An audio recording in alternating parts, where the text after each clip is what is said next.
Hello बच्चों, welcome to exam in history. Welcome to the world of success, the Ohana family. मैं हूं राकेश वर्मा, आपका educator, UPSC educator. पिछले 6 साल से, ज़्यादा समय से पढ़ा रहा हूं और इस समय में मैंने बहुत एक्सपीरियंस किए हैं। मेरे बहुत बच्चे आईएएस बने हैं, आईपीएस बने हैं, आईएफएस बने हैं, सेंट्रल सर्विस में तो बहुत सारे बच्चे आए हैं। बहुत मुझे सुख मिलता है बच्चों को पढ़ाकर, अच्छा लगता है। मेरे लिए कोई आवश्यक नहीं था पढ़ाना, लेकिन ये शुरुआत हुई कहानी की 2009 से। 2009 में मैं उस समय principal secretary science and technology होता था। मुझे उस समय इसरो जाने का मौका मिला और वहाँ पर इसरो के चेयरमैन के साथ रात को मेरा खाना था। बातों बातों में मैंने उनसे कहा, मैंने कहा सर, क्या मुझे कुछ घंटे सेटेलाइट के फ्री मिल सकते हैं राजस्थान में? He started laughing. मैंने कहा ये क्या मांग रहे हैं लोग, यहाँ पे कुछ प्रोजेक्ट्स मांगते हैं, ये करते हैं वो करते हैं, ये सेटेलाइट टाइम मांग रहा है। मैंने कहा यस सर आई वांट। क्या करोगे? मैंने कहा सर मैं फिजिक्स पढ़ाऊँगा। 2009 मैं उस समय आईएएस में था। 2009 में मैंने जो साइंस पढ़ाने वाले स्कूल थे राजस्थान के, उन सबको सेटेलाइट से कनेक्ट किया और टू वे कम्युनिकेशन शुरू करा। यानी कि बच्चे मुझसे बात कर सकते थे वीडियो में। जो आज भी जितनी भी क्लासेस चलती हैं उनमें कोई वीडियो में आप मुझसे बात थोड़ी कर सकते हो, आप थोड़ी दिखते हो मुझे। वहाँ पर आप भी दिखते थे, बच्चे भी दिखते हैं मुझे। ऐसा सिस्टम मैंने वहाँ पे एस्टेब्लिश किया। वो जर्नी शुरू हुई और आज 2025 है। 16 साल लगातार पढ़ाते हुए हो गए मुझे।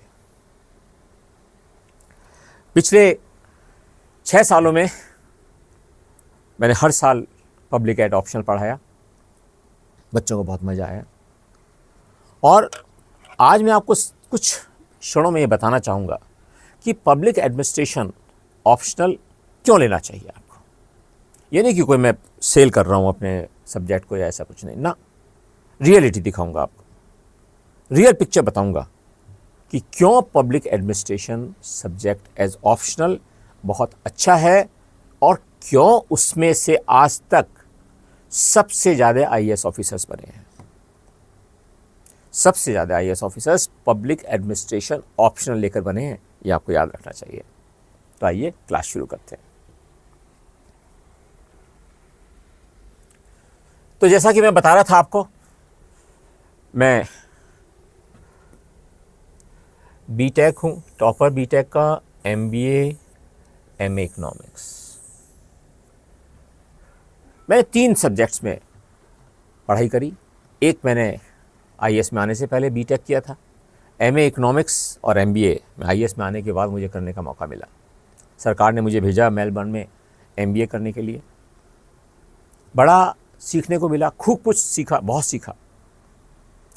और बच्चों, सबसे बड़ी बात ये मुझे समझ में आई कि ज़िंदगी के अंदर अगर कोई सिविल सर्वेंट बनने का सपना देखता है ना, उसको मन में ये रखना पड़ेगा कि गरीब के लिए, जो लाइन में सबसे पीछे खड़ा है ना, जो बिल्कुल डाउन ट्रॉडन है, जिसके पास कुछ नहीं है सिवाय संकटों को सामना करने के, उसके लिए कुछ करना चाहते हो अगर, तो सिविल सर्विसेज ज्वाइन करो। ये याद रखना इस बात को।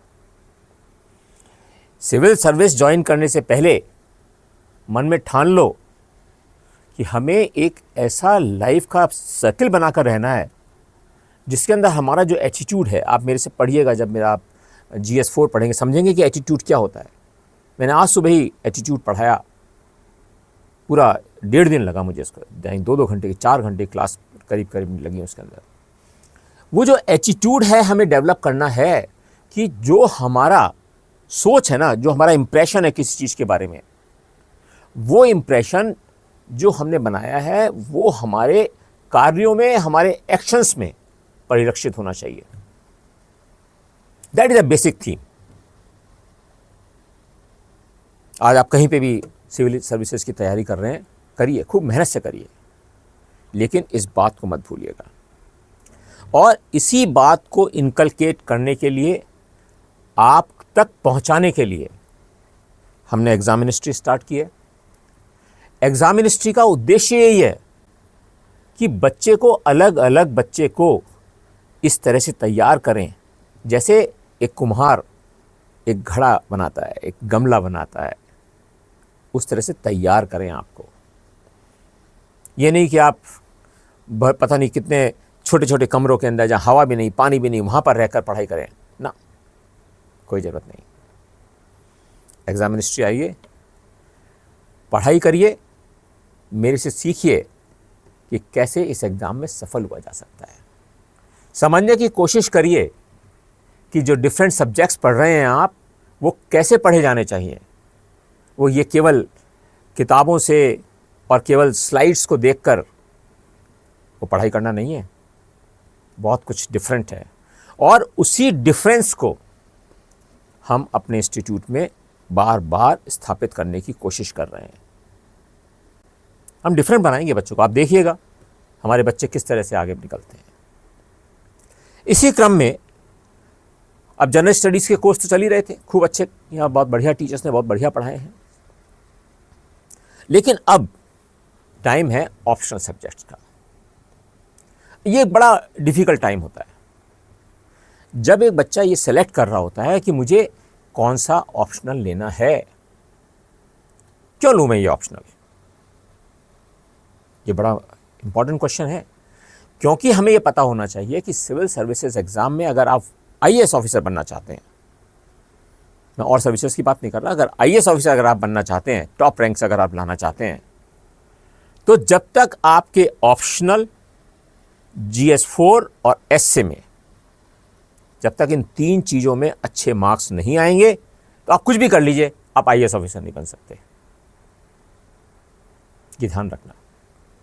GS4 मेरा बड़ा प्रिय सब्जेक्ट है, मैं पढ़ाता हूँ, और आपको बिल्कुल आश्चर्य होगा उस सब्जेक्ट को पढ़कर कि किस फ्लुएंसी से आप ऐसे लिखना भी सीख जाते हैं।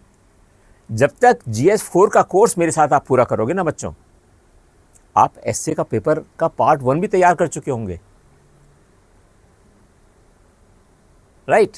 तो मेरा कहने का सिर्फ तात्पर्य यह है कि जब आप ऑप्शनल चुन रहे हो तो डिसीजन बड़ा सोच समझ के लेना होता है।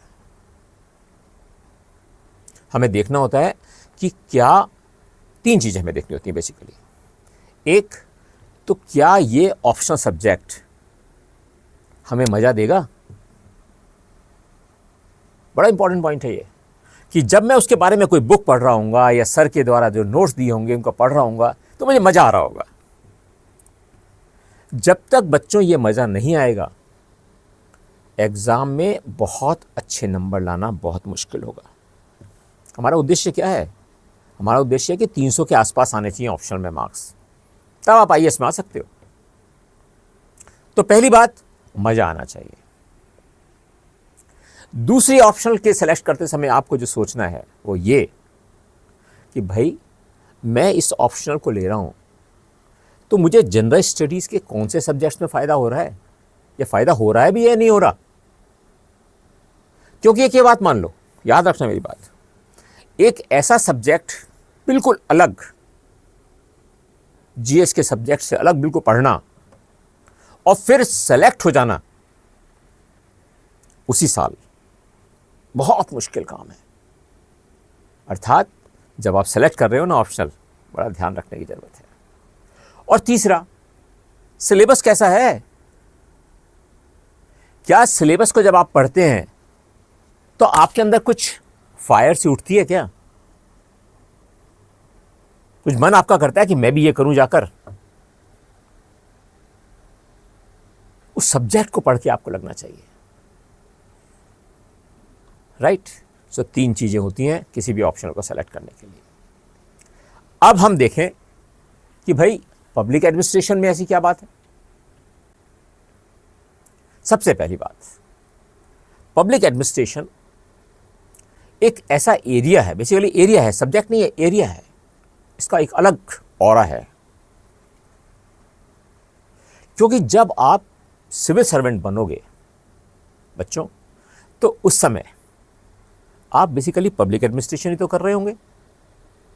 आज जब मैं सिविल सर्विस में रहा 37 साल, तो 37 साल का जो लेखा जोखा है ना मेरा, वो पब्लिक एडमिनिस्ट्रेशन ही तो है। पब्लिक एडमिनिस्ट्रेशन के सारे सिद्धांतों का एक्चुअल में ग्राउंड लेवल पर इंप्लीमेंटेशन देखना, करना, उसका हिस्सा बनना, दैट इज पब्लिक एडमिनिस्ट्रेशन। तो बेटा, पब्लिक एडमिनिस्ट्रेशन वो सब्जेक्ट है जो सीधे सीधे आपको गरीब तक ले जाता है। सीधे सीधे गरीब तक पहुंचना आसान चीज नहीं है। आपको पता है, जब हम लोग गांव जाते हैं एज ऑफिसर्स, जनरली क्या टेंडेंसी होती है, पटवार घर गए, किसी गांव में पहुंचे, वहाँ पटवार घर होता है, वहाँ कुर्सी मेज पे आप जम गए जाकर, हॉल के अंदर जो बड़ा मीटिंग हॉल होता है उसके अंदर दरी बिछा दी जाती है, उसके अंदर गांव के लोग आके बैठते हैं। जब गांव के लोग आते हैं तो चप्पल जूते अपने बाहर उठा के बैठते हैं, रख देते हैं बाहर। अब क्या हुआ, वो सब लोग तो ज़मीन पे बैठे हैं, पैर में चप्पल उतार कर, जूते उतार कर। आप बैठे हो कुर्सी मेज पर, आप बैठे हो कुर्सी मेज के ऊपर। अब वो आदमी तो डरेगा ना आपसे, आपने लेवल डिफरेंस उसी समय क्रिएट कर दिया। आप कुर्सी पे बैठे और वो बेचारे जमीन पे बैठे हैं, यानी कि आपने एक बहुत बड़ा डिफरेंस क्रिएट कर दिया। वो कैसे सुनेगा आपकी बात को, और अपनी बात को कैसे आपको बताएगा? नहीं बताएगा। गैप क्रिएट हो जाएगा, बहुत बड़ा गैप क्रिएट होगा। और यही पेपर फर्स्ट के अंदर जब हम थर्ड पार्ट पढ़ रहे होते हैं, यही चीज सीखने को मिलती है। यही गुणार्थ सिखाया जाता है, यही ऑल्टरनेट मेथड्स जो पब्लिक एडमिनिस्ट्रेशन के हैं उनको आपको अवगत कराया जाता है। अर्थात कहने का मेरा तात्पर्य यह है कि पब्लिक एडमिनिस्ट्रेशन ऑप्शनल के हर कदम पर, अभी पहले पॉइंट को डिस्कस कर रहे हैं हम, उसके हर कदम पर आप अपने आप को आपके चारों तरफ जो हो रहा है ना, उसके अंदर एज इंप्लीमेंटर पाएंगे। बहुत बड़ी बात बता रहा हूं आपको मैं, ये और किसी सर्विस में नहीं है। मैं बताता हूं इसका एग्जांपल।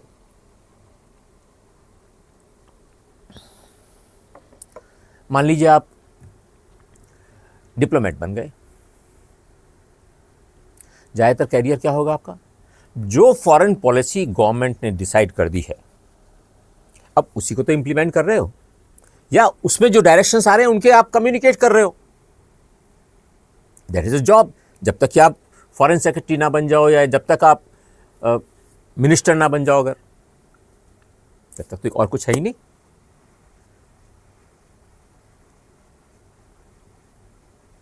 अब आप इनकम टैक्स ऑफिसर बन गए, अब तो फेसलेस असेसमेंट है, आपका इंटरेक्शन ही नहीं है जनता के साथ। पुलिस ऑफिसर बन गए, एसपी लेवल तक तो आप पब्लिक एडमिनिस्ट्रेशन में हो, उसके बाद you are just sitting in the office. इसका मतलब यह हुआ कि बनना तो हमें आईएएस है ना, तो हमें आईएएस में आना भी तो चाहिए, सिलेक्शन भी तो होना चाहिए हमारा आईएएस के अंदर। यानी कि पहले 50-60 पोजीशंस के अंदर हमारी पोजीशन आनी चाहिए भाई। जब हम आईएएस में आ सकते हैं, और इसका इजी रास्ता है पब्लिक एडमिनिस्ट्रेशन ऑप्शनल। इसका पेपर 2 पूरा का पूरा GS2 से रिलेटेड है, पूरा का पूरा।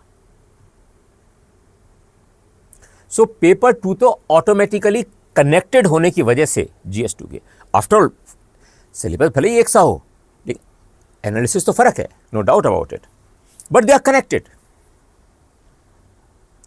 जो आप जीएस में पढ़ रहे हैं, GS2 में, उसका एनलार्जमेंट, इंटेंसिफिकेशन, वो है पब्लिक एड ऑप्शनल में।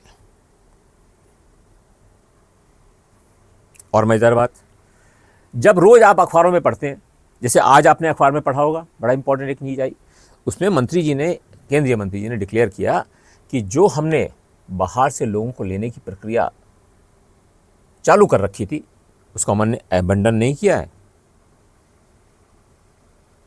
जो बाहर से प्राइवेट सेक्टर से आ रहे थे ना लोग, जॉइंट सेक्रेटरी लेवल तक आ रहे थे, वो पिछले कुछ समय से बंद हो गया।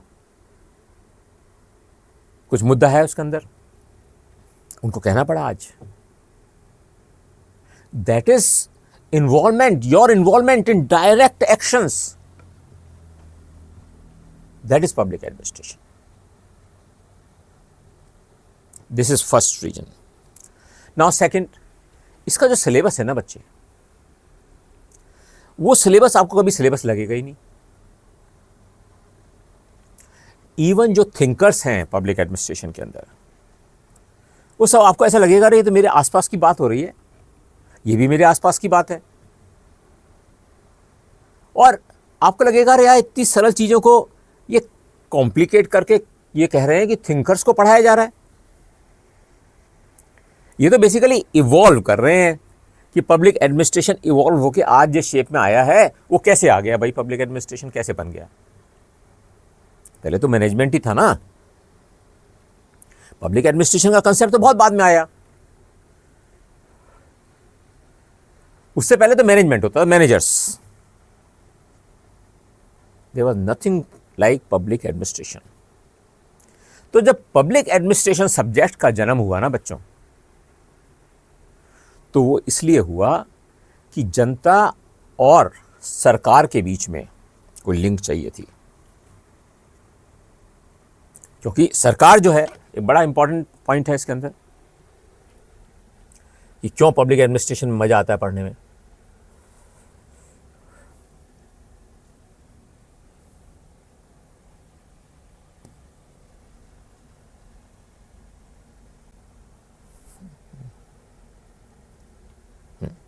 क्यों मजा आता है, देखो बड़ा एक फंडामेंटल बता रहा हूं, और ये पूरा का पूरा सार है पब्लिक एडमिनिस्ट्रेशन सब्जेक्ट का। ये हमारी सरकार है,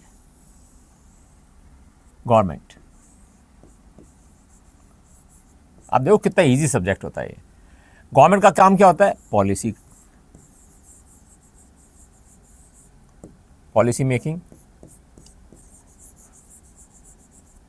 और बच्चों ये पॉलिसी किसके लिए बनाई जा रही है, मेरे इन लोगों के लिए, people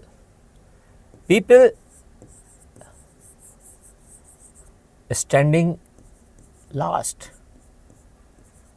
in the row.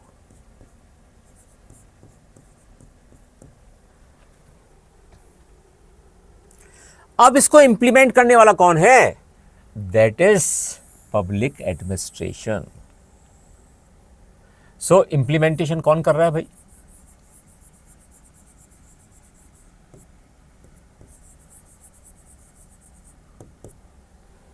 Implementation करने वाले हैं पब्लिक एडमिनिस्ट्रेशन के लोग।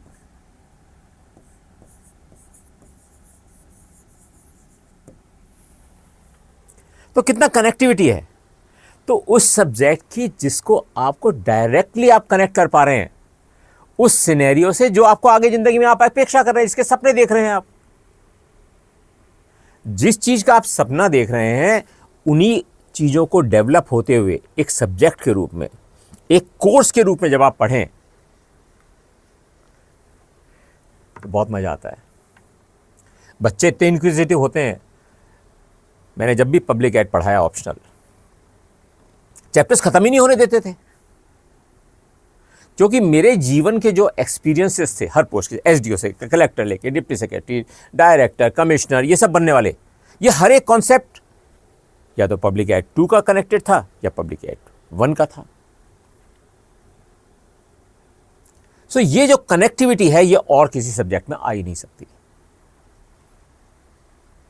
और इसलिए अगर आप दूसरा सब्जेक्ट पढ़ते हो कोई सा भी, तो आपको रटना पड़ेगा, क्रैम करना पड़ेगा, क्योंकि आपको वो चीज डायरेक्टली अपने आप से कनेक्टेड चारों ओर नहीं दिखेगी। यहां तो अगर आज मैं एक ऑर्डिनरी आदमी हूं तो मैं पीडीएस शॉप से जाके अपना गेहूं और चीनी वगैरह सब लेके आता हूं ना, मुझे पता है कि मैं डायरेक्ट पब्लिक एडमिनिस्ट्रेशन की टच में हूं। अगर मुझे कास्ट का सर्टिफिकेट लेना है, इनकम का सर्टिफिकेट लेना है, I am directly in touch with public administrators. और यही तो है पब्लिक एडमिनिस्ट्रेशन सब्जेक्ट में, और क्या है। ये कैसे इवॉल्व हुई सारी चीज़, कैसे फंक्शन कर रही है और आज इसको कैसे इंप्रूव करना है, ये पब्लिक एडमिनिस्ट्रेशन ऑप्शनल का सार है। इतना सरल।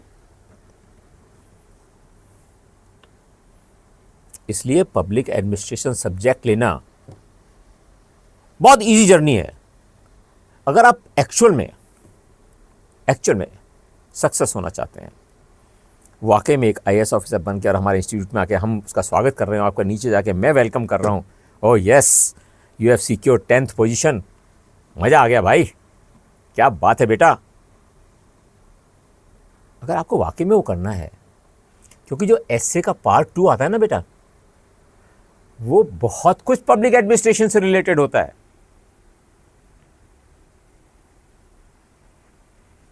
तो इसका मतलब ये हुआ कि मेरे चारों ओर वो चीज़ें घूम रही हैं जब मैं सिविल सर्विसेज की तैयारी कर रहा हूं। अगर मैं पब्लिक एड ऑप्शनल पढ़ूंगा तो मेरे को उन सब चीज़ों से सरोकार अपने आप ही स्थापित हो जाएगा। और इसीलिए बेटा, जो पब्लिक एडमिनिस्ट्रेशन का पेपर 1 है, उसके जब हम थियोरेटिकल कंसेप्ट पढ़ते हैं, उनको रिलेट कर पाना एक्चुअल एग्जाम्पल से, अब ये तो बहुत ज़रूरी है करना। ये कैसे होगा? मेरे साथ जो बच्चे पढ़ते हैं वो मेरे एक्सपीरियंस को ही एग्ज़ाम में जो क्वेश्चंस आते हैं उनके अंदर एग्जाम्पल के रूप में कोट करते हैं, चाहे वो फेलियर का एग्जाम्पल हो मेरा, चाहे सक्सेस का, क्योंकि मैं तो बहुत सारे चीज़ों में मेरा फेलियर भी हुआ जब मैं अपने एफर्ट कर रहा हूँ उसके अंदर नहीं हो पाया सक्सेस। तो क्या हुआ? सीखने की चीज़ है ना वो। तो यही तो है पब्लिक एडमिनिस्ट्रेशन, और यही पब्लिक एडमिनिस्ट्रेशन सब्जेक्ट है। आइए जरा आगे चलते हैं।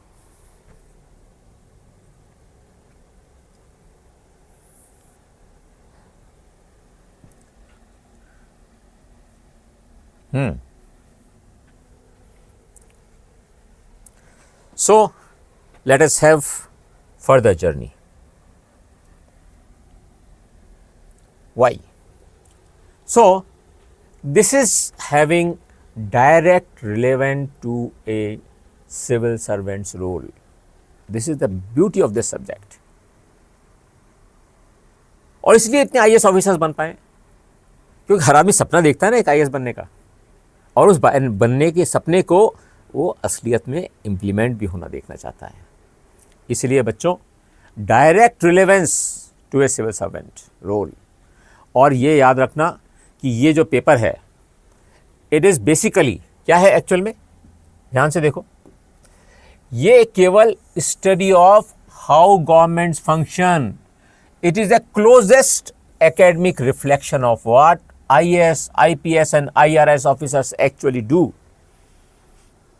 यहाँ तक कि IAAS, Indian audits and account, जब हम पेपर 2 पढ़ रहे होंगे तो ऑडिट क्या होता है, कैसे अकाउंटेबिलिटी होती है, सारी चीज़ें। So you are studying what you will actually become in your future. That is very important. Second is high overlap with GS papers and ethics. Direct connectivity. GS का, GS4 का, जब मैं पढ़ाता हूँ, GS4 is my favourite subject. जब मैं उस subject को पढ़ा रहा होता हूँ, तो जब मैं कॉन्सेप्चुअल चीज़ें पढ़ा रहा हूँ, कंसेप्ट्स ऑफ एथिक्स, और जब एथिक्स फाउंडेशन डायग्राम के द्वारा उनको हम जोड़ते हैं, तो पता चलता है ये सारा पब्लिक एडमिनिस्ट्रेशन की तो कहानी है जिसकी हम बात कर रहे हैं।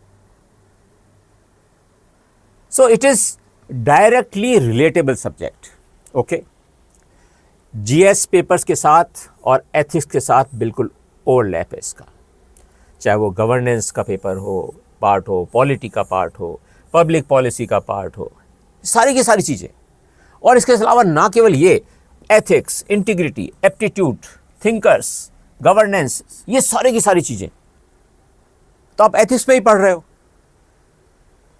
यानी कि जब आप पब्लिक एडमिनिस्ट्रेशन ऑप्शन ले रहे हो तो आपको बेसिकली जो अपनी एनर्जी लगानी पड़ती है वो 12 या 13 जो हमारे थिंकर्स हैं, केवल उनको पढ़ने के लिए, और उनकी बड़ी सिंपल थ्योरीज हैं। That's why public ad is very easy. Okay, so governance, reforms, institutions, common themes, ये सब कुछ एग्जाम में आता है। अब जरा आगे देखिए,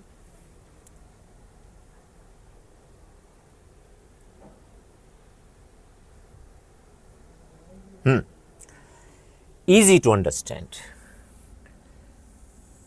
अब आप अगर ये सब्जेक्ट मुझसे पढ़ रहे हो तो आपको मेरे अंदर जो मैं सब्जेक्ट का कंसेप्ट पढ़ा रहा हूँगा ना, वही दिख रहा होगा कि अच्छा ये भी ऐसी रहा था, इसने भी ये काम ऐसा किया था, अरे यही तो है जो सर बता रहे थे स्टोरी।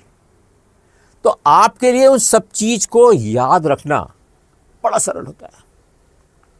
और फिर मेरे पढ़ाने की स्ट्रेटजी भी बिल्कुल फ़र्क है। मैं ब्लॉक डायग्राम से पढ़ाता हूँ, मैं चार्ट्स बनवाता हूँ, जिससे बच्चों को ये सब कंसेप्ट आसानी से समझ में आ जाए और उनके मन में भी उतर जाए। इसलिए मैंने आपको समझाया था पहले भी, जो मैंने क्लास ली थी, कि हम एक्टिव रिकॉल मेथड, वो मैं उसमें आपको पारंगत करूँगा। वो पब्लिक एड के लिए सबसे ईजी मेथड है। सो बेटा यहाँ देखो कि जो हमारा ये सब्जेक्ट है, इसमें कोई टेक्निकल बैकग्राउंड रखने की आवश्यकता नहीं,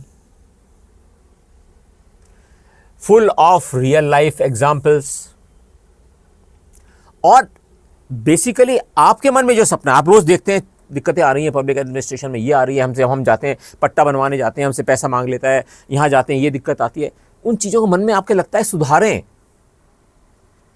भैया 90 नंबर के क्वेश्चंस केवल इसी बात पर आते हैं कि आप आज जो अपने चारों तरफ देख रहे हो उसमें क्या इंप्रूवमेंट करना चाहते हो। सरल भाषा में लिखो, अपनी सरल भाषा में आराम से लिखिए, this what I think, this my dream. 90 marks के क्वेश्चन केवल इसी चीज को एक्सप्लेन करने के लिए आते हैं। नो स्पेशल बिग थ्योरीज, ये होगा तो वो होगा तो वो होगा, कठिन इंग्लिश चाहिए आपको, कठिन उसके सेंटेंसेस चाहिए, ऐसा कुछ नहीं है यहाँ पर। Non flowery simple English. Okay, then it is very dynamic subject.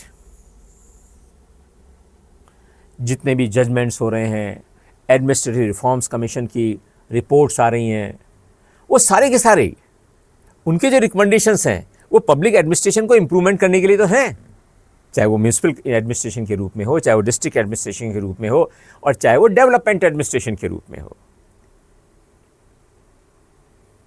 Okay, let us see. So it is time saving, extraordinarily time saving. अपने आप को इस पूरे प्रिपरेशन में सबसे शॉर्ट अगर सिलेबस है तो वो पब्लिक एडमिनिस्ट्रेशन का है। और बच्चों खूब टाइम सेव होता है इससे आपका, क्योंकि ये सिलेबस बिल्कुल क्रिस्प है एंड कोई चीज़ एम्बिगुअस नहीं है, हर चीज़ को लिमिट में बांधा हुआ है। ये इस सिलेबस की खासियत है कि इसके अंदर जो भी टॉपिक्स हैं उनको बहुत ही अच्छे तरह से सीमाओं में रखकर फिर एक्सप्लेन किया गया है। ये और किसी सब्जेक्ट में नहीं है। कोई सा भी ऑप्शन आप और देख लीजिए, आपको नहीं मिलेगी ये बात उनमें। Okay, then it can be finished in 3 to 4 months। Simple revision strategy जो मैंने बता रखा है उसका नाम होता है क्यूमुलेटिव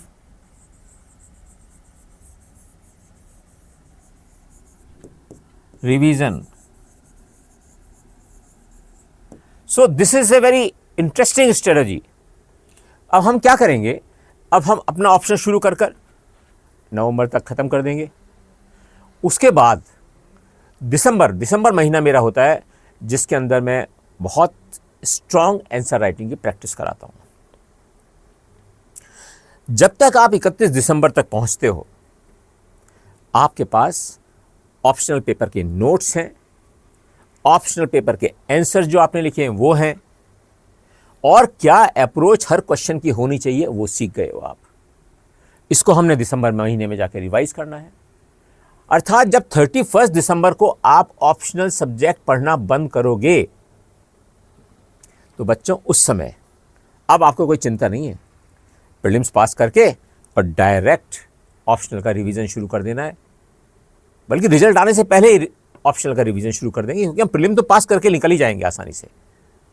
अगर आपने हमारी स्टडीज जो हमने इंस्टीट्यूट में बनाई है उसको पालना करी तो आप निश्चित रूप से आसानी से प्रीलिम्स पास कर जाओगे। तो बच्चों आगे देखो जरा, यहां पर एक बात जो मैं शुरू में बता रहा था कि इसका जो स्कोरिंग ट्रेंड है वो बहुत ही सॉलिड है। इसके अंदर बहुत सारे एस्पायरेंट्स ऐसे हुए हैं जिन्होंने 300 प्लस मार्क्स लिए हैं। मैं ये नहीं कहता कि मैं आप सबको 300 प्लस मार्क्स लिवाने लायक बना दूंगा ना, लेकिन मैं इतना जरूर कहता हूं कि 300 के आसपास मार्क्स आप आसानी से ला सकते हो अगर इस सब्जेक्ट को मेरी अप्रोच से, मेरे तरीके से आपने पढ़ा तो। ओके, तो क्या कहना चाह रहा हूं मैं, टीना डाबी को आप जानते हैं, Tina Dabi is very close daughter of mine. अगर आप यूट्यूब में जाएंगे तो आप लिखिए उसके अंदर Tina Dabi and Rakesh Verma, and you will find a very good interaction. इसी प्रकार मैं चाहता हूं कि आप एक और यूट्यूब में जाकर देखो, my journey as an IAS officer. Rakesh Verma लिखिएगा उसके अंदर, राकेश वर्मा, हो सकता है उसमें राकेश वर्मा अनअकैडमी भी लिखना पड़े आपको, और आप जाके देखिए माई जर्नी इनटू IAS। आप देखिए कि मैंने कैसे IAS ऑफिसर्स की ट्रेनिंग जब होती है और कैसे आगे उस ट्रेनिंग को कायम रखा जाता है, उसके बारे में देखिए, उसका आपको मजा आएगा। अब रिलेट कर पाएंगे अपने आप को कि अरे हम भी तो ऐसे ही बनना चाहते हैं ना, ये मन में इच्छा आएगी इस पेपर को पढ़कर। ये खासियत है। और देखते हैं,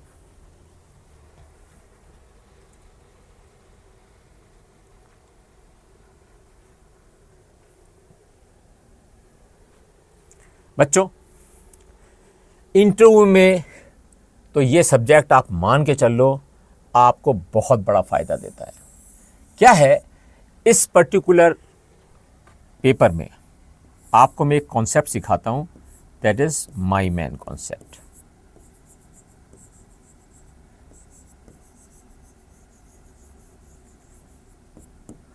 और मैं पिछले 6 साल से लगातार मॉक इंटरव्यू बोर्ड्स का चेयरमैन रहा हूं। बहुत सारे बच्चे, मैं कल मेरी बिटिया जो पिछली बार 61 पोजीशन आई थी उससे बात कर रहा था, तो वो मुर्शिदाबाद जा रही थी पश्चिम बंगाल कैडर में। तो वहाँ उसने मुझे बताया कि सर आपको याद है एक बैनर्जी बच्ची थी जिसका इंटरव्यू आपने लिया था, मॉक इंटरव्यू, उसको इंटरव्यू में ही कहा था कि बच्चे तुम तो सेलेक्ट होकर ही रहोगी चाहे कुछ हो जाए, एंड उसकी 16 पोजीशन आई थी सर।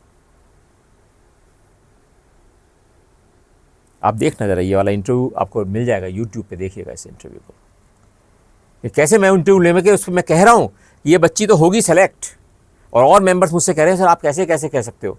मैंने कहा दैट इज़ द पॉइंट। मुझे लग रहा है इसकी आंखों में जो आग है, जो भावना है, और जिस तरह की इसने आंसर्स दिए हैं, 100% she will be selected. Electrical engineer थी वो, राइट। तो बच्चों यहाँ पर हम ऐसी चीज़ें सीखते हैं जो कि आपको डायरेक्टली एग्ज़ाम में अच्छे मार्क्स दिलाने के लिए मजबूत कर देती हैं। और बड़ी खासियत है कि चाहे वो ह्यूमैनिटीज़ के एरिया से पढ़कर बच्चा आया हो, चाहे वो इंजीनियरिंग का पढ़ के आया हो, चाहे वो मेडिसिन का पढ़कर आया हो, चाहे कॉमर्स का पढ़ के आया हो, सबको इक्वल लेवल की सरलता इसके अंदर नज़र आती है पेपर में। और किसी पेपर में ऐसा नहीं है। बहुत सारे ऐसे पेपर्स हैं जिनके अंदर आपको बहुत हाई लेवल की इंग्लिश नहीं है तो आप उसमें नंबर ला ही नहीं सकते, चाहे कुछ ही कर लो। यानी कि बहुत अच्छी भाषा पे भी कंट्रोल होना चाहिए उसमें। यहाँ पे सिंपल नॉन फ्लावरी लैंग्वेज, ये आपको किसी भी प्रश्न का उत्तर सरलता से देने के लिए सक्षम बनाती है। और आप देखना, पेपर्स उठा के देखो, GS 2 और पब्लिक एडमिनिस्ट्रेशन 2 आपको लगेगा सेम पेपर है। सारे करंट क्रिटिकल इश्यूज पर पूछे जाते हैं क्वेश्चन, सारे भरा मिलेगा आपको पूरा पेपर क्रिटिकल इश्यूज से। तो क्रिटिकल इश्यूज का सीधा एप्लीकेशन करना और क्रिटिकल इश्यूज को सीधा समझाना और उनको रिलेट कर कर आसानी से एग्जाम में लिखना, क्योंकि आप क्रिटिकल इश्यू तो बना ही रहे होंगे ना पूरे साल। ये खासियत है इस सब्जेक्ट की। ओके, अब बच्चों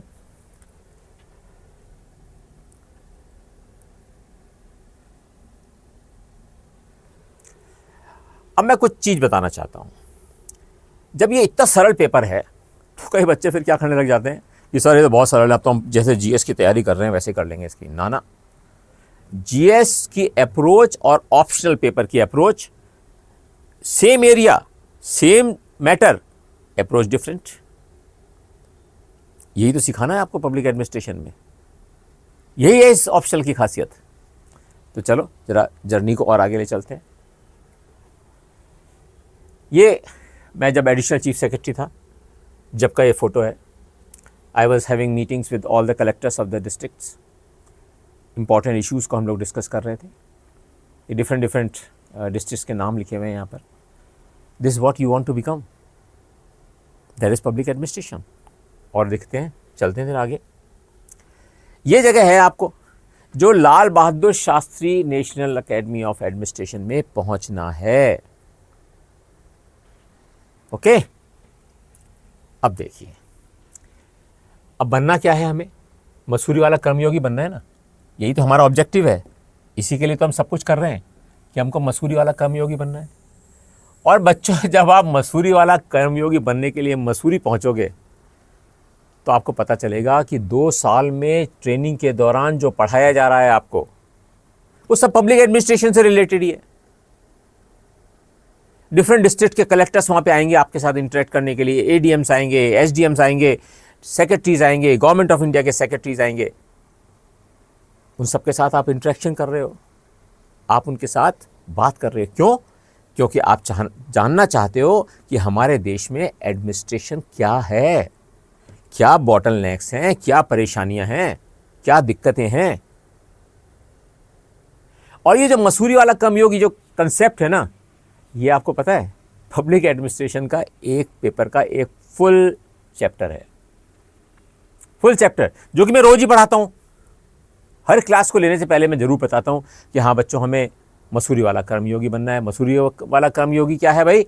जो माई मैन, गरीब के लिए सब कुछ करने को तैयार है। दैट इज मसूरी वाला कर्मयोगी।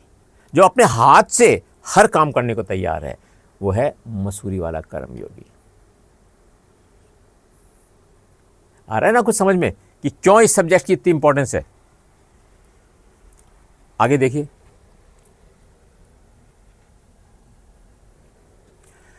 अब हम आगे चलते हैं थोड़ा सा, और आपको मैं अपने लाइफ के कुछ ऐसे क्षण दिखाना चाहता हूं जो आज भी बहुत मेमोरेबल हैं और जो आपको इस बात के लिए एक एनर्जी दिलाएंगे कि आपको भी क्यों पब्लिक एडमिनिस्ट्रेशन सब्जेक्ट पढ़ना चाहिए, क्यों आप अपने आप को सीधे सीधे गरीब आदमी के साथ आइडेंटिफाई कर पाते हो। जो पढ़ा है ना पब्लिक एडमिनिस्ट्रेशन में, और वो इतना सिंपल है कि वो सीधे सीधे एप्लीकेबल हो रहा है भाई ग्राउंड लेवल पर। ये मैंने एक कंसेप्ट शुरू किया था कि मैंने कहा भाई, जब ऑफिसर जाता है फील्ड में तो उसको टेबल कुर्सी पे बैठने की ज़रूरत नहीं है। उसे चाहिए कि वो भी लोगों के साथ, गरीबों के साथ दरी पे बैठे, लोगों को डिफरेंस महसूस नहीं हो कि जिससे हम बात कर रहे हैं और जो हम हैं उनमें कोई बहुत बड़ा डिफरेंस है। डिफरेंस क्यों होना चाहिए भाई? यही तो पब्लिक एडमिनिस्ट्रेशन पेपर 1 की डिफरेंट थ्योरी आपको सिखाती है।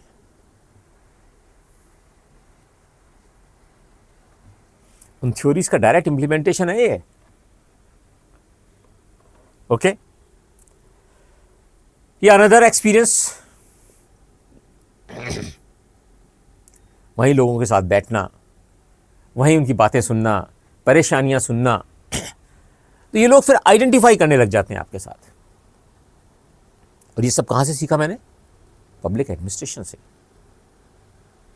जब मैं बच्चों को पब्लिक एडमिनिस्ट्रेशन पढ़ाता हूं और जब इन घटनाओं को और इन चीज़ों को रिलेट करता हूं तो बच्चों के लिए आंसर लिखना बहुत सरल हो जाता है, उनको रटना ही नहीं पड़ता। और मैं थ्योरीज भी जो हैं, जो थिंकर्स होते हैं, उनकी थ्योरीज को मैं बड़े सरल भाषा में लिंक कर देता हूं, जो मैंने ज़िंदगी में करा है, जो ज़िंदगी में सीखा है। तो अपने आप बच्चों को मज़ा आता है। और जब किसी सब्जेक्ट के अंदर मज़ा आने लग जाए बच्चों, तो यह याद रखना, मार्क्स बहुत अधिक आते हैं। रटना नहीं है ना इस पेपर में। Okay, let us see something more. क्या होता है public administration? This is public administration. गांव की रात है, अंधेरा है, रोशनी नहीं है। यहां पर बेटा जब मैं बैठता था ना जाकर, तो लोग मुझे छू कर देखना चाहते थे, टच करते थे। उनको लगता था ये असलियत है क्या जो हो रहा है,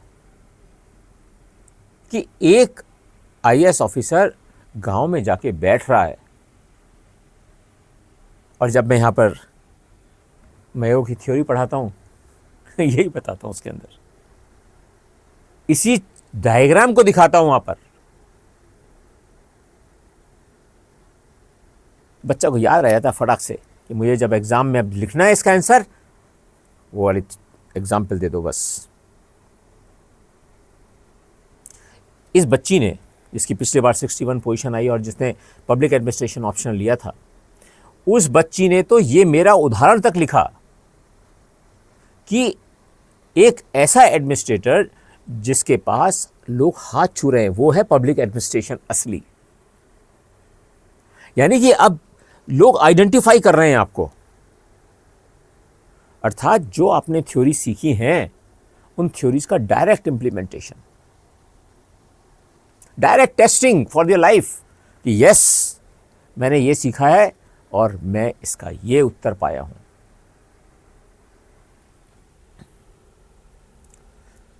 ये बड़ा अच्छी चीज हमने शुरू करी, रात्रि चौपाल। वही गरीब, आप देख रहे होंगे सारा का सारा जो मेरा फोकस है ना, वो है गरीब, डाउन ट्रॉडन, तकलीफों से मारा हुआ व्यक्ति। उसको कैसे आपको डील करना है, ये पब्लिक एडमिनिस्ट्रेशन सब्जेक्ट है। सिंपल। कैसे इसके लिए जो योजनाएं बन रही हैं उनका दुरुपयोग ना हो, कैसे इनके लिए जो पैसा आ रहा है वो इन्हीं के लिए योजनाओं में सही तरह से खर्च हो, यही तो सीखेंगे पब्लिक एडमिनिस्ट्रेशन में। Okay, let us see something more this further. लोगों के बीच में बैठना, जाकर उनकी समस्याओं को सुनना और उनकी समस्याओं को हल निकालना। अब आप देखो जरा, पब्लिक एडमिनिस्ट्रेशन सब्जेक्ट आपको यह बताता है, जो पेपर 2 अगर आप पढ़ोगे, कि वो इंटरवेंशंस जो कि नीडी आदमी को आवश्यक है करे जाने।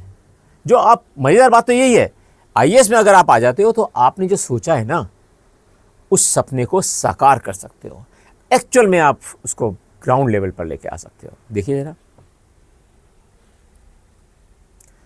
मैं बैठा हूं एक पंचायत घर में। ये पंचायत जो सेक्रेटरी होता है, पंचायत सेक्रेटरी वो है, उसके मैंने काफ़ी कुछ गड़बड़े पकड़ लिए हैं जब मैं उससे क्वेश्चनिंग कर रहा हूँ। ये कौन सी थ्योरी है पब्लिक एडमिनिस्ट्रेशन की, खोज के निकालना। बच्चों से क्वेश्चन पूछता हूँ जब मैं पब्लिक एडमिनिस्ट्रेशन सब्जेक्ट पढ़ाता हूँ। ये इस फोटो को देखकर आपको कौन सा कंसेप्ट, कौन सा थिंकर नजर आ रहा है, क्या हो रहा है यहाँ पर? See my expression, see expressions of this person and that will tell you the whole story. तो बच्चों, हर कॉन्सेप्ट जो हम पढ़ेंगे वो डायरेक्टली मैं अपनी लाइफ से as public administrator for 37 years लगातार उससे रिलेट करूंगा। तब आपको मजा आएगा, तब आप उस सब्जेक्ट में अपने इंटरेस्ट को पहली क्लास से और आखिरी क्लास तक बना के रख पाओगे। अदरवाइज क्या होता है, मेरा एक्सपीरियंस है कि जब हम लोग ऑप्शनल पढ़ते हैं, शुरू में तो बड़े जोर से पढ़ते हैं, हाँ भाई मैंने एक्स लिया, मैंने वाई सब्जेक्ट ले लिया, मैंने जेड सब्जेक्ट ले लिया। शुरू में मज़ा भी आता है, टीचर भी जोश से पढ़ा रहा होता है। धीरे धीरे वो इंटरेस्ट वेन होने लग जाता है। और क्यों मार्क्स कम आते हैं ऑप्शनल में? यही बेसिक कारण है कि आप ऑप्शनल में को शुरू तो कर देते हो, लेकिन बाद में उस थ्योरीज को, उनके प्रैक्टिकल एप्लीकेबिलिटी को अपने ज़िंदगी से जोड़ ही नहीं पाते।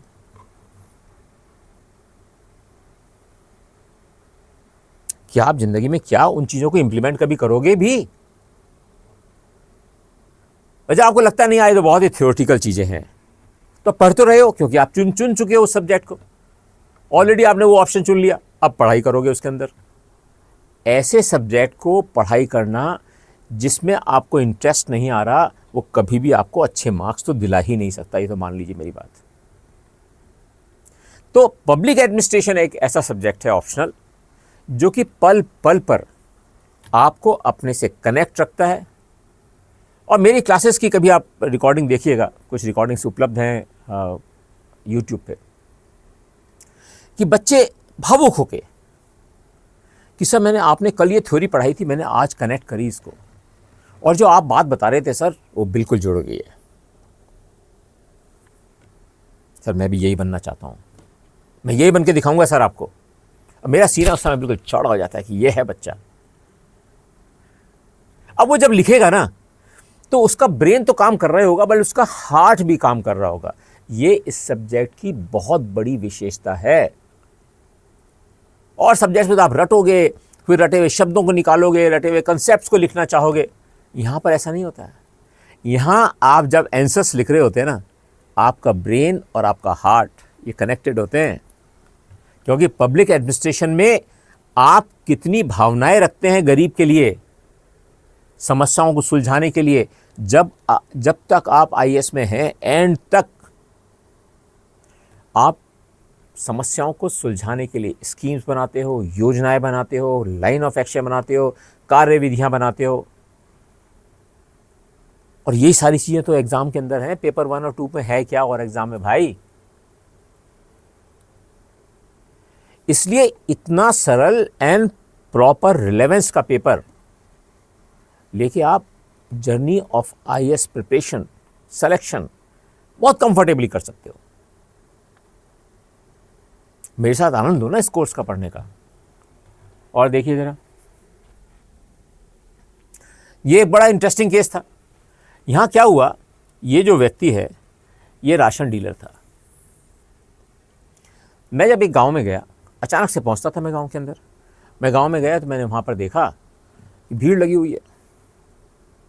पूछा मैं लोगों से क्या हो गया भाई। मैं पैदल हमेशा गांव में गाड़ी बाहर रख के फिर पैदल ही घूमता हूँ हमेशा गांव के अंदर। मैंने पूछा भाई क्या हो गया, कि साहब हम वेट कर रहे हैं और ये अनाज नहीं दे रहा। आज 6ठा दिन हो गया लगातार हम आते हैं, हमें कोई अनाज नहीं मिल रहा, हमें शुगर नहीं मिल रही है, हमें मिट्टी का तेल नहीं मिल रहा, हम क्या करें। मैंने पूछा भाई उससे, डीलर से, मैंने कहा भाई डीलर जी क्या बात है, क्यों नहीं दे रहे आप। कहने लगा देखिए सर पॉस मशीन में सिग्नल ही नहीं आ रहे। मैंने कहा यार मेरा भी एयरटेल है, तुम्हारा भी एयरटेल है, मेरे सिग्नल आ रहे हैं, तुम्हारे सिग्नल नहीं आ रहे, ये कैसे हो सकता है। कह रहे नहीं आ रहे साहब, देखिए आप बिना बात तंग करते हैं लोग मेरे को। मैंने कोई बात नहीं। ये एक मंदिर था, जमीन से करीब करीब 80-90 फुट ऊंचा। मैंने कहा जरा इसकी पहली मंजिल तक चढ़ो, तो दूसरी मंजिल तक चढ़ाते चढ़ाते मैं उसको चौथी मंजिल तक ले आया। अब जमीन से बहुत ऊंचा हो गया वो। मैंने कहा बेटा आ रहे हैं क्या सिग्नल्स। नहीं आ रहे सर। अरे वाह नहीं आ रहे। तो मैंने कहा इसकी गुंबद पे चढ़ जा बेटा। तो गुंबद पे चढ़ गया वो। उसने सोचा मैं सर को कह दूंगा ऊपर से। मैंने कहा आ रहे हैं सिग्नल्स। कहते नहीं आ रहे सर। मैंने कहा भैया ऐसा करना, अब ऊपर से कूदना है तुम्हारे को। तुम्हें पता ही है मैं फिजिक्स पढ़ाता था, उसमें सिद्धांत है कि अगर तुम ऊपर से नीचे कूदोगे तो सिग्नल सही आ जाएंगे। झूठ सही बात। और मैंने कहा बेटा कूद जाने के तैयार हो जाओ, और जैसे ही कूदते हुए सिग्नल आ जाए तो मुझे बता देना, हाथ हिला देना सर कूदते समय। हाँ उसकी तो सिट्टी पिट्टी गुम।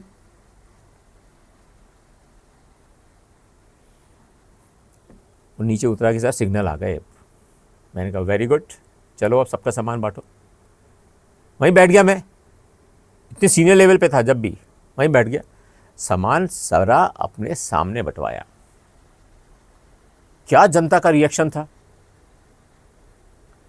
और ये जब हम पढ़ते हैं ना पेपर 1 में कंसेप्चुअल थ्योरीज, कैसे ह्यूमन बीइंग को डील किया जाए, behavioural theories of public administration, वो यही तो है और क्या है।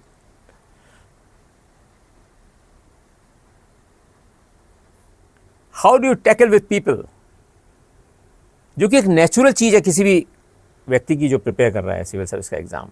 उसको केवल आर्टिकुलेट ही तो करना है।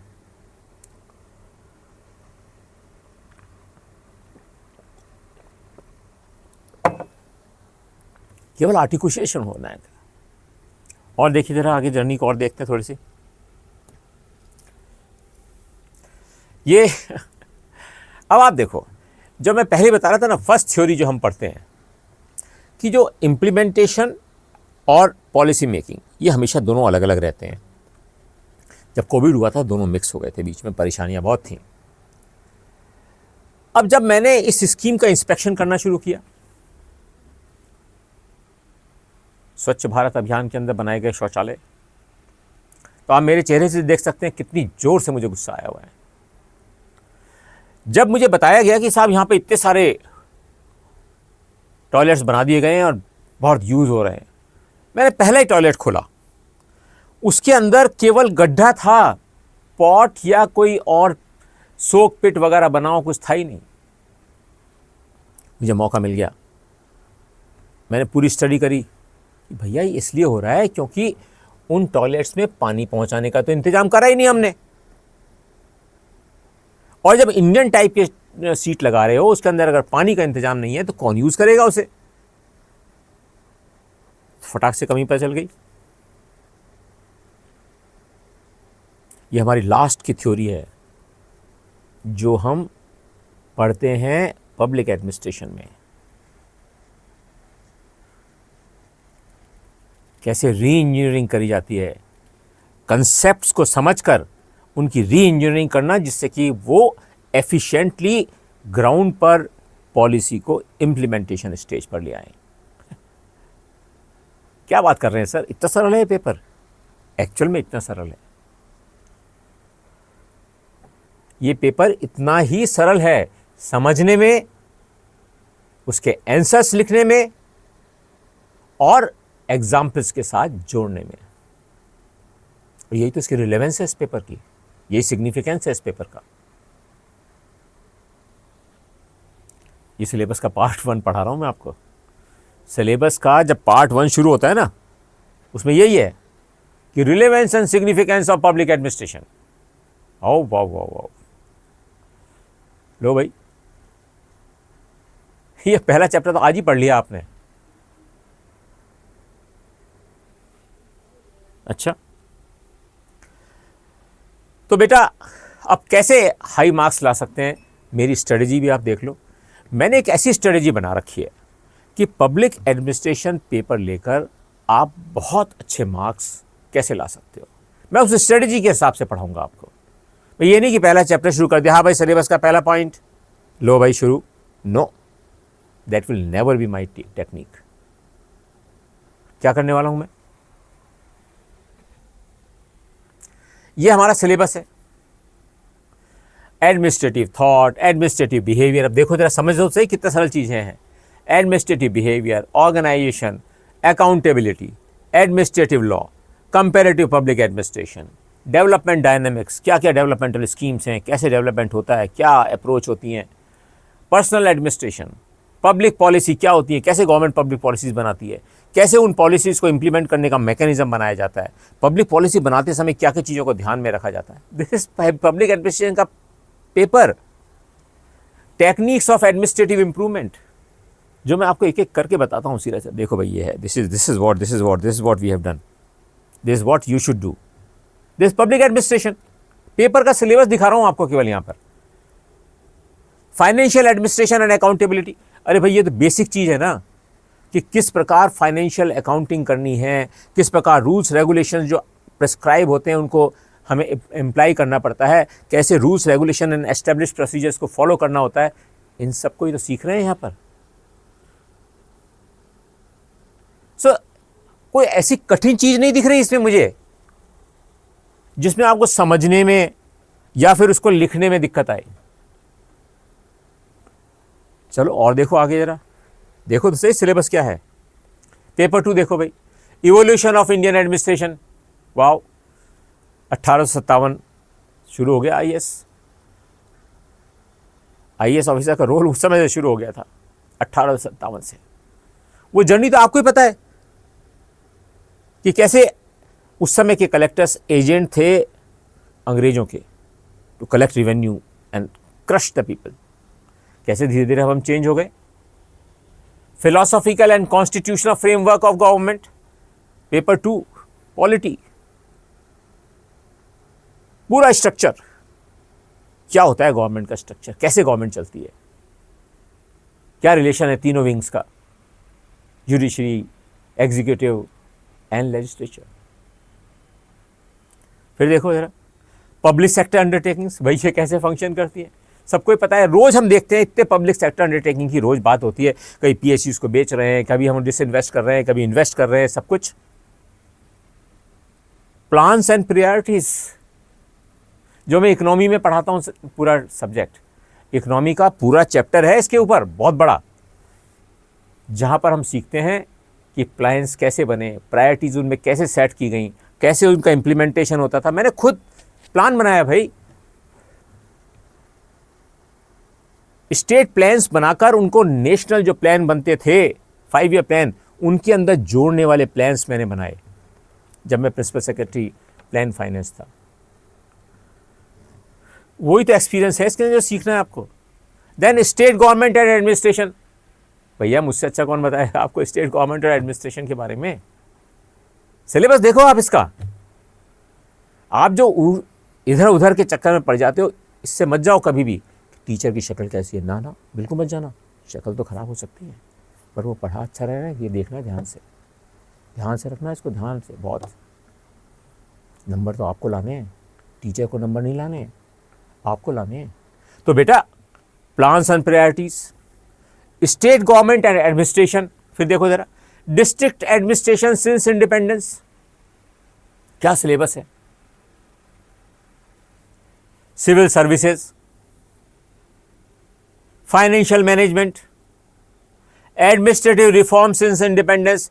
आप अगर जीएस की तैयारी कर रहे हो तो भी आपको सेकेंड एआरसी तो पढ़नी ही पड़ेगी पूरी। तो यहां पे हम सारा टेस्ट करेंगे कि एडमिनिस्ट्रेटिव रिफॉर्म्स क्या क्या हुए हैं भाई। Then rural and urban development, लो भाई सारी स्कीम जो अभी मैं दिखा रहा था चित्र इनके, सारी स्कीम जो है वो कैसे इंप्लीमेंटेशन होती है, क्या तरीका होना चाहिए, क्या क्या अप्रोच होनी चाहिए, यही तो है एग्जाम का मेन सब्जेक्ट। आप देखो law and order administration, then significant issues in Indian administration, क्या क्या परेशानियां आ रही हैं आजकल, क्या समस्याओं का सामना करना पड़ रहा है। मुझसे इंटरेक्ट करोगे तो आपको सारी समस्या आसानी से पता चलेंगी। तो आपको कुछ लग रहा है क्या इसके अंदर कोई ऐसा टॉपिक लग रहा हो जो बड़ा सॉरी तो बड़ा कठिन टॉपिक होगा, इसको नहीं हम कर सकते। और सब्जेक्ट में आप क्या करोगे, अच्छा भाई रॉक्स का फॉर्मेशन ऐसे रटें, ये जो कास्ट एनालिसिस हुआ था ना इसको ऐसे रटें, ये मानव का इस प्रकार से इवोल्यूशन हुआ उसको रटें। कठिन कठिन टर्म्स रट रहे हो, कठिन कठिन चीजें रट रहे हो, क्यों भैया मार्क्स लाने हैं, सेलेक्ट होना है अच्छे नंबर लाके, या ये दिखाना कि मैंने ये सब्जेक्ट पढ़ लिया भाई। You are not doing your MA, याद रखना आप एमए नहीं कर रहे हो, आप सिविल सर्विसेज मेंस के ऑप्शनल की तैयारी कर रहे हो। मार्क्स आने आपके, उसीलिए पढ़ना है आपको। और इससे अगर सरल सिलेबस कहीं दिख जाए आपको, और ऐसे पढ़ाने वाला टीचर भी जो कि इन सब चीज़ों से गुजरा हो, जिसने अपने करीब करीब 40 साल इन चीज़ों को समझने में, इम्प्लीमेंट करने में और इसके हिस्सेदारी में निभाए हैं,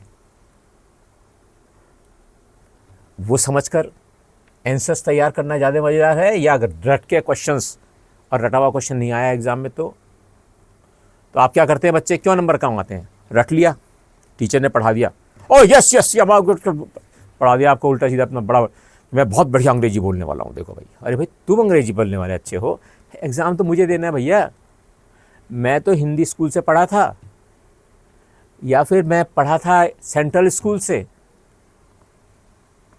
मेरे माता पिता के पास इतना पैसा नहीं था कि मैं हजारों रुपए खर्च कर बड़े कॉन्वेंट स्कूल्स में पढ़ता। तो भैया मैं तो साधारण आदमी हूं। आप अगर बहुत अच्छा बोल रहे हैं इसका मुझे कोई प्रभाव नहीं पड़ता, क्योंकि एग्जाम तो मुझे देना है भाई। तो ऐसा ना हो कि केवल कुछ शब्द देखें आप क्वेश्चंस के और उत्तर लिखना शुरू कर दें, मार्क्स कभी नहीं आएंगे। आपको क्वेश्चन को किस प्रकार टुकड़ों में, ऑप्शनल में सबसे बड़ी खासियत क्या होती है, क्वेश्चन को टुकड़ों में बांटना, बस ये सीख जाना चाहिए अपने को, टुकड़ों में बांटना, कि किसी भी दिए हुए क्वेश्चन के किस प्रकार अलग अलग हिस्से किए जाएं, बस वो हिस्से खुले और फिर आप आंसर लिखिए। यह आप जब भी कर सकते हो जबकि आप सब्जेक्ट समझे हो, रटे नहीं हो। याद रखना इस बात को। ओके, आगे चले। देखा आपने syllabus. So you will have to make critical issues of all the major component जो अखबारों में आ रहे हैं, जो भी टॉपिक्स बताए हैं उनके अंदर जो भी अखबारों में आएगा उसका क्रिटिकल इशू डेवलप करेंगे। और क्रिटिकल इशू कैसे डेवलप करते हैं वो मैं सिखाऊंगा आपको। तो आपके पास साइमल्टेनियसली 3-4 चीज़ें हो रही हैं। आप सिलेबस पढ़ रहे हो, चार्ट बन रहा है, स्मार्ट नोट्स बन रहे हैं और क्रिटिकल इश्यूज बन रहे हैं। नंबर कैसे आएंगे कम? कैसे आएंगे कम बताओ?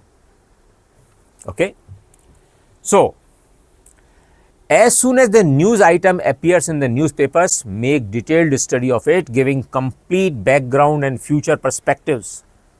कि क्यों लाए, गवर्नमेंट क्यों लाई है स्कीम। जैसे एक गवर्नमेंट ने कल स्कीम लागू करी, अगर आप इंस्टाग्राम में देखें तो मैंने 1.5 मिनट में आजकल पढ़ाना शुरू किया है ये सब चीज़ें। गवर्नमेंट ने एक बड़ी नई चीज़ लाई, बहुत कम ने नोटिस की। ये लाए कि जो हमारी आज MSMEs यानी कि बिना इंडस्ट्रियलाइजेशन करे कंट्री में सफलता नहीं हो सकती, पब्लिक एडमिनिस्ट्रेशन का पार्ट। अब हमें इंडस्ट्रीज में MSMEs को कैसे सहायता करें, खासतौर से उन MSMEs को जो कि एम्प्लॉयमेंट ओरिएंटेड हैं। तो गवर्नमेंट ने एक नई स्कीम निकाल दी कल। क्या निकाली स्कीम? एक फोकस्ड एरिया अप्रोच, 50-50 MSME का क्लस्टर, उसको ढूंढकर लोन और दूसरी सुविधाएं उपलब्ध कराना। और तो और एक और नई चीज इंट्रोड्यूस हो गई, ग्रामीण क्रेडिट रेटिंग। वाओ, क्या इंप्रूवमेंट है। That is the part, that is the critical issue that you have to develop, because you will have to answer such questions in the examination. जो हो रहा है उसी के तो आंसर आ रहे हैं, इसी के क्वेश्चंस आ रहे हैं वहां पे एग्जाम में। Okay, so do not directly link GS2 portion public administration option, दोनों को डायरेक्ट लिंक नहीं करना। हाँ, जब आप पब्लिक एडमिनिस्ट्रेशन ऑप्शन पढ़ रहे हो तो आपको GS2 इकोनॉमी, GS3 की जो इकोनॉमी है एंड GS4, इन सब की कनेक्टिविटी ऑटोमेटिकली हो जाती है, कोई मेहनत करने की जरूरत नहीं है। Most of the students think that the topics are common and if covered in GS2 do not pay much attention in public administration 2। मैं कहता हूं इसका उल्टा करना है भैया। पब्लिक एडमिनिस्ट्रेशन पढ़ लिया तो वही सारे टॉपिक जो इकोनॉमी में हैं, GS4 में हैं और GS2 पेपर में हैं, चाहे वो GS2 का IR हो और चाहे वो GS2 का पॉलिटी हो, चाहे वो GS2 का गवर्नेंस हो। This is the beauty of this subject. In public administration preparation, you have to develop your own perceptions and interpretations of the current scenario. So, here smart note से आगे बढ़ना है हमें। जब भी आपको concepts, charts और इन सबको लिंक करना होगा। Make detailed notes of every class as if you are writing an answer in civil services examination. And that is part of active recall method also, जो मैं इंप्लीमेंट करूंगा और जिसमें आपको पढ़ाऊंगा। Okay okay okay okay okay okay so एक और नई टेक्निक है, बड़ा सिंप्लीफाइड, मतलब ये पूरा का पूरा जो ऑप्शनल पेपर है ना, एक्चुअली मैंने उसको बिल्कुल सिंपल बना दिया है। अब आप देखोगे कि कुछ चैप्टर्स की समरी ब्लॉक डायग्राम्स में, तो जब आप 31 दिसंबर को छोड़ दोगे तैयारी करना ऑप्शनल की, उसके बाद जब 26 मई को पहुंचोगे, जब आप खोलोगे ना इन चार्ट्स को, तो पूरा का पूरा सिलेबस आपके आंखों के सामने से भूल जाएगा। जैसे एग्जाम्पल देखो जरा, summary in block diagrams, human relation school, ठक। What is human relation school? केवल इन ब्लॉक डायग्राम से पूरा का पूरा, देखो कितना सिंपल है। क्या देखो, एक एग्जाम्पल देखो जरा, apply those principles on the workers in particular situations and develop a positive attitude in them so that the orders become acceptable to them. अब आप एक PWD के सेक्रेटरी हो भाई, और आपके 2 लाख लोग काम कर रहे हैं आपके नीचे। अब आपके ऑर्डर्स वो कैसे माने भैया? ये ब्लॉक डायग्राम पूरे इस थ्योरी को बता रहा है। अल्टीमेटली क्या कह रहे हैं?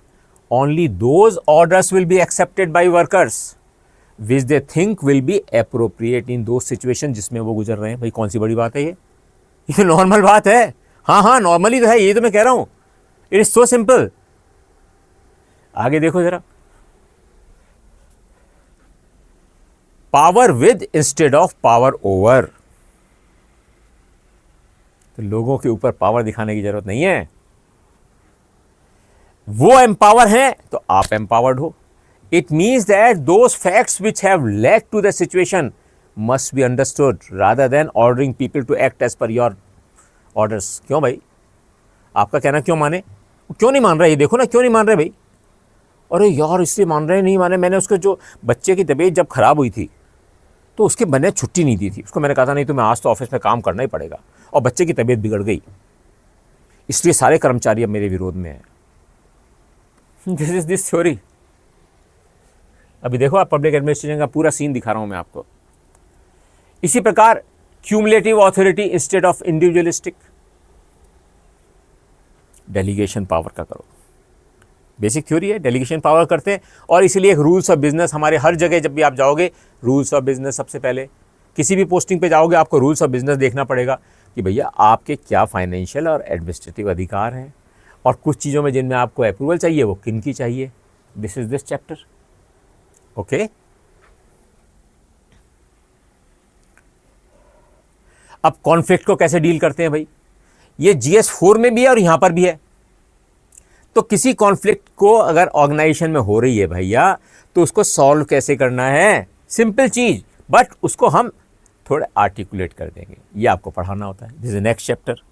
फिर देखिए जरा, देन समरी ऑफ टेलर। जो टेलर का जो थॉट प्रोसेस है, टेलर ने क्या करा भाई, कैसे बता रहे हैं? ये बता रहे हैं यहाँ पर, this will lead to mental revolution. क्या? अगर हम फंक्शनल कंट्रोल करेंगे चीज़ों पर, फंक्शन पर जाएंगे, इस आदमी का ये फंक्शन है, ऑथोरिटी नहीं फंक्शन, तो administration will be far better. This is Taylor theory. देखो आप, एक एक थ्योरी को हम बॉक्स में समझ सकते हैं। इस तरह मैंने हर चैप्टर का बना रखा है। और जब आप उन पूरे को ब्लॉक्स को रिवाइज करते हो ना, तो आप 1 घंटे में आपके पास पूरी फोटो फिल्म की तरफ से आपकी आंखों से निकल जाती है कि ये है पब्लिक एडमिनिस्ट्रेशन ऑप्शनल। तो बच्चों, ये वो सब्जेक्ट है जो कि आपको ज़िंदगी से रिलेट कराता है।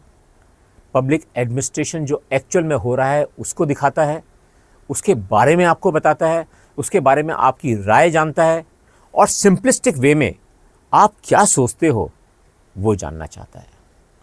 इससे सरल सब्जेक्ट तैयार करने के लिए एज ए ऑप्शनल कोई भी नहीं है। कभी कोई कन्फ्यूज़न हो ना किसी भी सब्जेक्ट के बारे में तो मुझसे आके पूछिएगा, क्योंकि मैं तो वेल विशर हूँ। मैं तो चाहता हूँ बच्चे ज़्यादा सेलेक्ट हों, हमारे इंस्टीट्यूट से सेलेक्ट हों। हमारा तो ऑब्जेक्टिव ये है ना कि हमारे इंस्टीट्यूट से बच्चे सेलेक्ट ज़्यादा होने चाहिए, रैंक्स आनी चाहिए। तो पब्लिक एडमिनिस्ट्रेशन एक ऐसा ऑप्शनल है बच्चों, सरलता से तैयारी होती है, स्ट्रेस फ्री तैयारी होती है, टेंशन्स आपके सिर पर नहीं आती। और जब 25 मई आती है उसके बाद आपको ऐसा नहीं लगता अब कैसे करूँ। ऑप्शनल भी करना है मुझे, ऐसे भी करना है मेरे को, GS1 GS2 GS3 GS4 भी करना है, कैसे होगा सारा का सारा एक साथ? वहीं गाड़ी अटक जाती है, वहीं रिटर्न एग्जामिनेशन में मार्क्स कम आते हैं बच्चों के। और जो बच्चे निकल जाते हैं उस सब्जेक्ट के साथ जिनमें उन्हें मज़ा आ रहा है, वो जीत जाते हैं। और मुझे पूरा विश्वास है कि पब्लिक एडमिनिस्ट्रेशन सब्जेक्ट अगर आप मेरे साथ पढ़ते हो तो आपको रियल मज़ा आएगा। And that's what I want. Thank you very much.